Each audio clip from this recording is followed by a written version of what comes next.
My name is Elly Bollegraaf, and I was born on September the 19th, 1940. My birth certificate reads Elly Dwinger. I stayed with my aunt for 2 years. The reason was because my aunt had 2 children, and she had a husband. The husband was in hospital.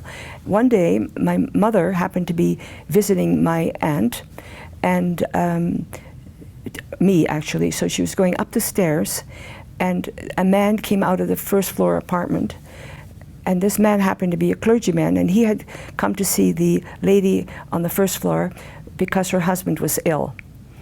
And he said to this lady, "Who is this lady that's going up the stairs?" And she said, "Oh, that's a Jewish lady who's coming to see her little girl." He said, "A Jewish woman? What is she doing here? She should be in hiding." Well, of course, that was a very interesting comment, but we didn't know anyone who could hide us. We didn't have, in those days, people weren't skilled to do things that they were not familiar with. And hiding was something that seemed not normal. And anyway, we wouldn't have known who would hide us. And it was a very risky thing to hide a Jewish person because it was against the law. So now, in the meantime, so what happened was this man happened to be a clergyman and happened to be a Catholic.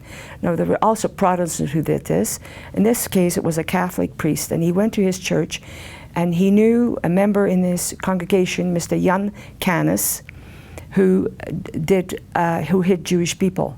And Canis was a very, very prominent person in Amersfoort, where we lived, because he was head of the telegraph communication network. It was a very prestigious job. He was a director there, and he had 5 children and a wife. And yet he risked his life, and this was somewhat unusual because it was generally the 20 to 25-year-olds that dared do risque work. He said, "Well, I can't place you all in the same house, and certainly not that little girl, because children can keep secrets, and we always place children by themselves."